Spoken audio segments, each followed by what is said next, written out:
Emergency alert. Ballistic missile threat inbound to Hawaii. Seek immediate shelter. This is not a drill.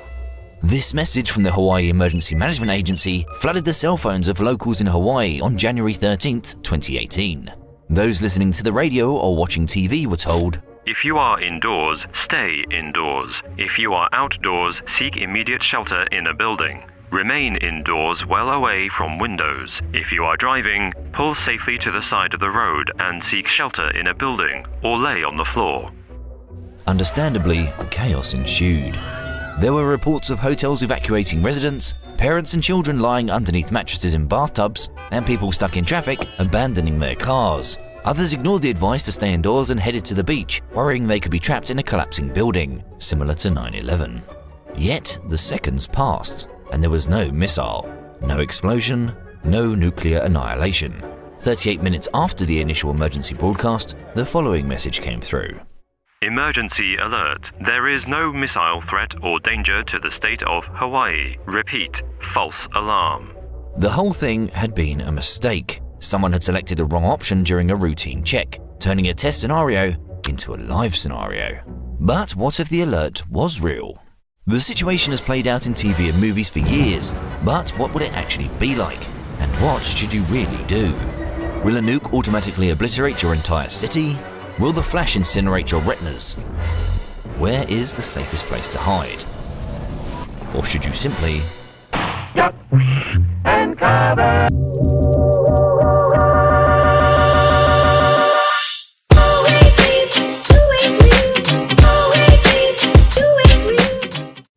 Fortunately for most of humanity, nuclear weapons have only ever been used in warfare twice, back in 1945, when the US dropped atomic bombs on Hiroshima and Nagasaki in Japan at the end of World War II.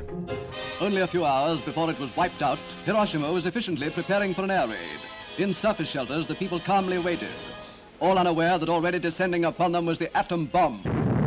The first bomb that fell on Hiroshima, codenamed Little Boy, exploded with a force of between 12 and 15,000 tons of TNT and immediately wiped out an area of 13 kilometers.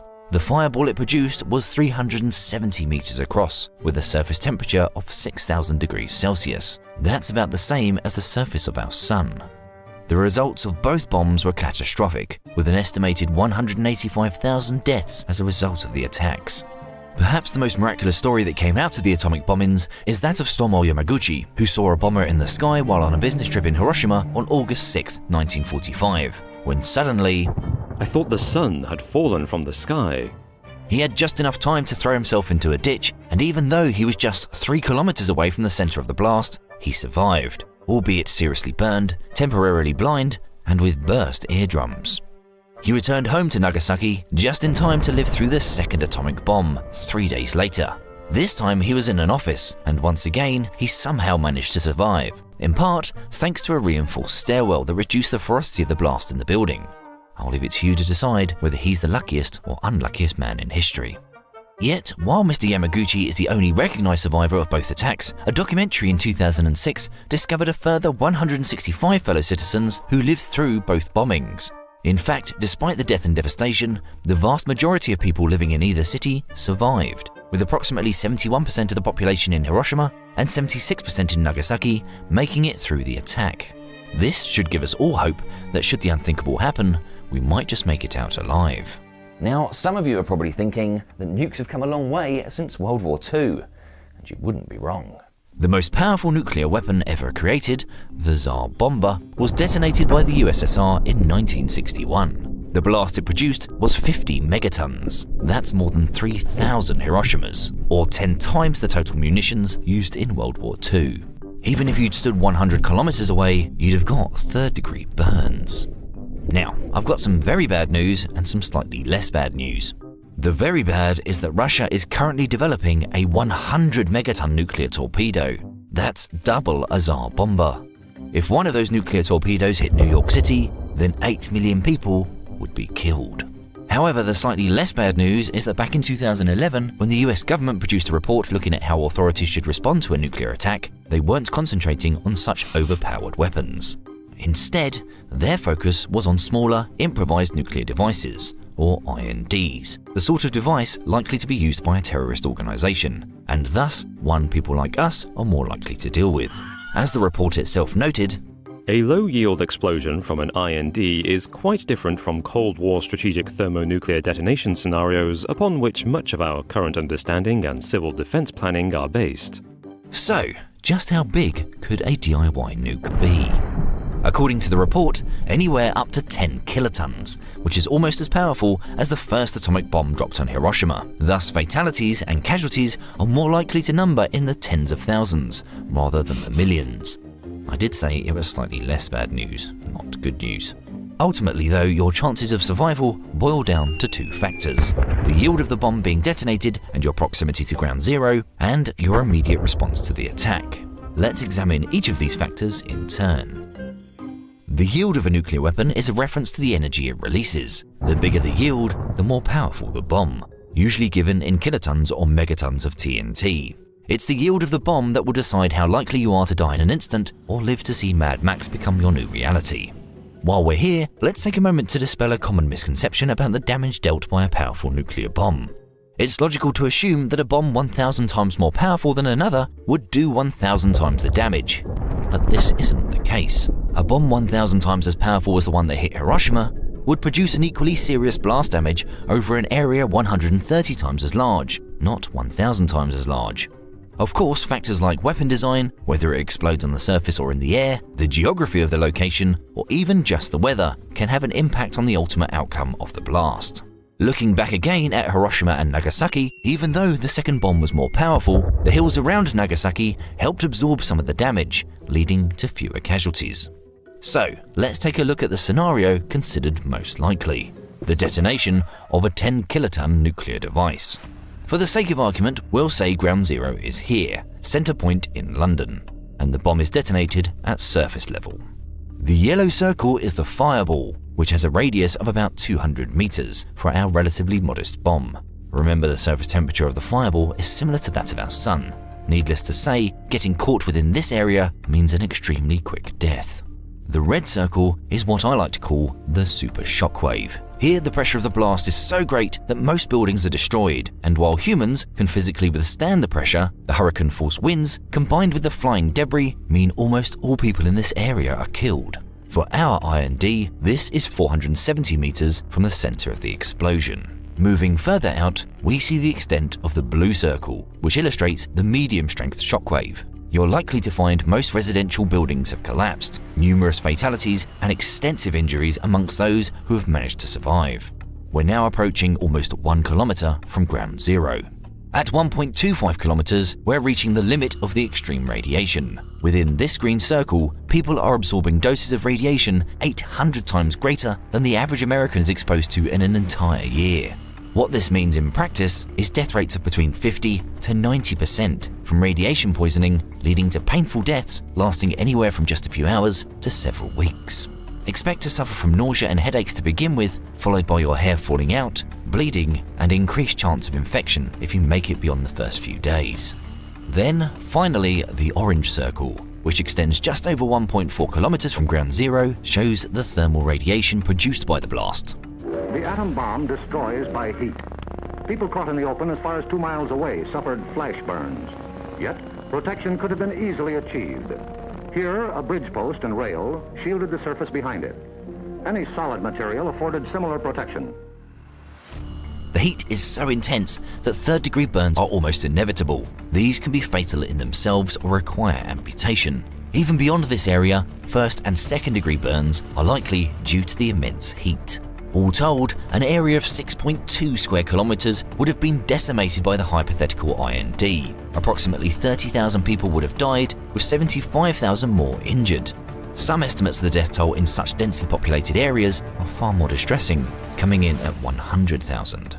According to Erwin Redlener, director of the National Center for Disaster Preparedness at Columbia University, even at 13 kilometers, there's between a 10 to 20% chance of dying instantly from a 10 kiloton device. So, let's take a look at a second scenario. What would happen if the Tsar Bomba had been detonated at the same place in London? Unsurprisingly, a bomb 5,000 times more powerful produces annihilation, with over 4.5 million estimated fatalities and 3 million injured. The thermal radiation from the fireball even gets close to Oxford and Cambridge. It's probably best not to think what those doomsday torpedoes the Russians are currently working on could do. Regardless of how powerful the bomb is, if you get caught in this area, your chances of survival are going to take a significant hit, with them reaching rock bottom if you happen to be unlucky enough to find yourself close to the fireball at ground zero. To make matters worse, we haven't even looked at the effects of nuclear fallout yet. But fear not, because this is where knowing what to do in the first hour of a nuclear attack might just mean the difference between life and death. Right, so now it's time to take a look at the second factor that will determine your chances of survival: how you respond to the attack. An atom bomb destroys or injures in 3 ways: by blast, heat, and radioactivity. These, then, are the weapons of the atom bomb that we must protect against. According to Jeff Schlegelmilch, Deputy Director at the National Centre for Disaster Preparedness, If you see a nuclear flash, the first thing to do is get behind a barrier in case the shockwave comes. bear in mind the shockwave is travelling at hundreds of kilometres an hour, so you won't have long to find cover. When Yamaguchi took shelter in a nearby ditch, however, the shockwave lifted him up off the ground, spun him around like a tornado, and threw him into a nearby field. Radiation safety specialist Brooke Budmeyer recommends sheltering behind something that is structurally sound. When I think of where I would go for protection from prompt effects, and from the blast wave in particular, I think of the same kinds of things that we do for tornadoes. Be in an area where if there's a dramatic jolt, things aren't going to fall on you. If you do manage to survive the shockwave, things sadly don't get much easier. It's now a real race against time. Essentially, when the bomb goes off, the explosion creates an immense amount of dust and debris, which combine with the radioactive products that result from the nuclear reaction at the heart of the bomb. This radioactive dirt is drawn upward into the sky by the intense heat. This is where you'll usually see the distinctive mushroom cloud. However, as those radioactive particles cool, they make their way back to the ground, and that fallout means trouble for you. You will have some time to take action to keep you and your family safe. The biggest thing, get inside, and stay tuned. The likelihood is that you'll have somewhere between 10 to 20 minutes to find shelter. To make matters worse, you might also be blind. Turns out explosions that are basically miniature suns are a bit overwhelming for your eyesight. Fortunately, this lack of vision should only last about a minute. Unfortunately, if the attack happens at night and you're out in the dark, the blindness might last up to 35 minutes. For the sake of argument, we'll say our hypothetical situation takes place during the day, since not being blind makes it a lot easier to find shelter. I'm also going to assume that you haven't been preparing for the end of the world and built your own state-of-the-art fallout shelter. Shouldn't you be in your shelterinis by now? We haven't got shelterinis. It's a pretty safe assumption. Even at the height of the Cold War, when nuclear obliteration haunted everyone's lives, It shall be the policy of this nation to regard any nuclear missile launched from Cuba as an attack by the Soviet Union on the United States. less than 2% of Americans ever actually bothered to build a bomb shelter or create a safe space in their basement. Although that assumption doesn't apply to Switzerland, which has built around 250,000 shelters, enough to accommodate its entire population. But for the rest of us, there's a good chance you don't have a spare bunker lying around. So where should you go? First off, don't stay in your car. The metal doors and glass windows are going to be way too thin to protect you from gamma radiation. Mobile homes won't offer adequate shelter either. Instead, try to find a basement or a larger multi-story building. Remembering the key factor is putting as many thick layers between you and the fallout. We're talking concrete or brick here, so nice-looking glass skyscrapers or homes built out of wood and plaster aren't your best bets. If you're in a city with a subway system, heading deep inside would also offer a decent level of protection. Assuming you've made it inside somewhere above ground, avoid the top floors. All the fallout is going to settle on the roof, and the whole point of going inside is to stay as far away as possible from those pesky dust particles that are emitting dangerous levels of gamma radiation, which could lead to radiation poisoning. Instead, get to the center of the building. If there's time to close off areas where fallout might enter, doors, fireplaces, air conditioners, windows, then do it. Okay, let's look at a slightly different scenario, one where things didn't go quite so smoothly. This time we've abandoned our car and sprinted to the nearest sturdy-looking building, but fallout might be starting to land around you. If you think it is, the best thing to do is cover your nose and mouth with a rag and close your eyes. Stumbling around like this won't be easy, so in this example, it's taken 15 minutes to actually get inside. Did any of that fallout land on you? Is it in your hair or on your clothes? It might be, which means you're at risk of getting acute radiation poisoning. I don't want to sound like too much of a pessimist, but a bad sign at this stage is if you've already started vomiting. Since your gut is highly sensitive to radiation, puking is a sign you've absorbed a pretty heavy dose of the bad stuff, and the prognosis is probably death. If you haven't started hurling everywhere, there's plenty of things you can do to get rid of any fallout that might be on you. Carefully remove your outer layer of clothing. This can remove 90% of radioactive material. Put it in a plastic bag and leave it somewhere far out of the way. Take your time. Wiping your kit off too quickly might shake free any radioactive dust, and that's not going to help anyone. A shower would also be quite handy. By all means, treat yourself to some soap and shampoo to help wash yourself off, but avoid using conditioner. It will bind radioactive particles to your hair. I'm afraid your vibrant and glossy hairstyle is one of the many casualties of a nuclear disaster. Even if there's no shower, wash your face, hands and any body parts that were uncovered using a sink, damp cloth or wet wipe. Again, the key is using plenty of water and taking your time. The last thing you want to do is scratch yourself and allow radioactive material to get into your skin.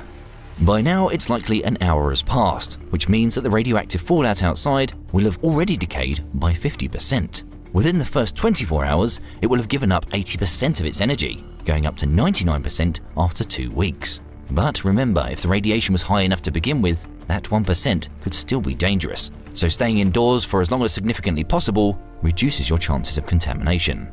According to the US State Department, the importance of sheltering in place, preferably inside a sealed room, for at least the first 48 hours after a nuclear detonation cannot be overemphasized.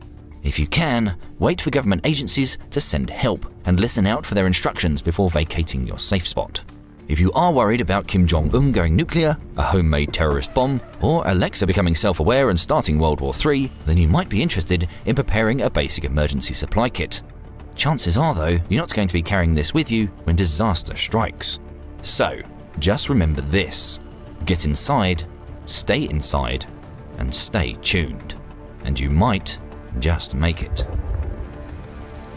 Thank you for watching. Check out the video that's on screen now, and if you haven't subscribed, then please click on the button below. We have a Patreon page, and if you'd like to support us, click on the button and check out our rewards. We want to make more videos, and it's your support that helps make this possible.